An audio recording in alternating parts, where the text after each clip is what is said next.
60,000 women have greatly helped in World War II's war effort by serving in the military.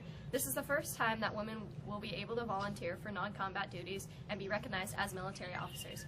Women will perform many jobs such as clerical and office work, truck driving, repairing airplanes, working as laboratory technicians, and flying military aircraft across the country and to other war fronts.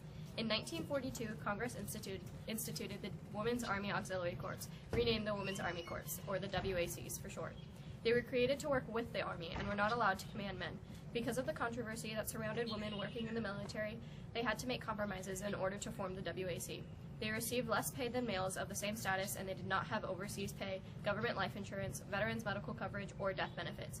If a woman was captured, they had no protection from the government as prisoners of war. Despite these setbacks, many women applied for the job. After initial training and working their way through the ranks, many went overseas to help in Britain. WACs also handled highly classified cases and were therefore exposed to a large amount of danger. Some women even assisted in the planning of D-Day.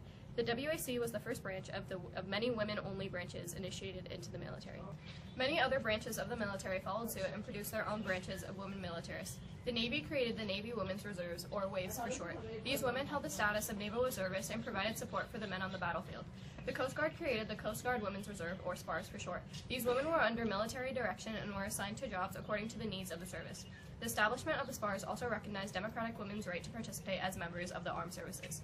The Women Air Force Service Pilots, or WASPs for short, transported cargo and participated in simulation target missions.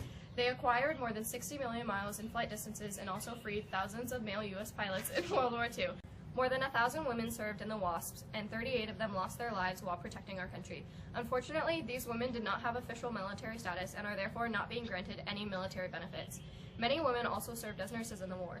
About 60,000 served in the Army Nurses Corps. They worked closer to the front line and contributed to the very low mortality rate in our military forces. Fewer than 4% of soldiers wounded or disease-ridden in the battle died. Hopefully, in years to come, the women that served in the military will be officially recognized for their service and will receive military benefits and medals of honor for their bravery. The war initiated serious economic and social changes and greatly altered the role of women in American society.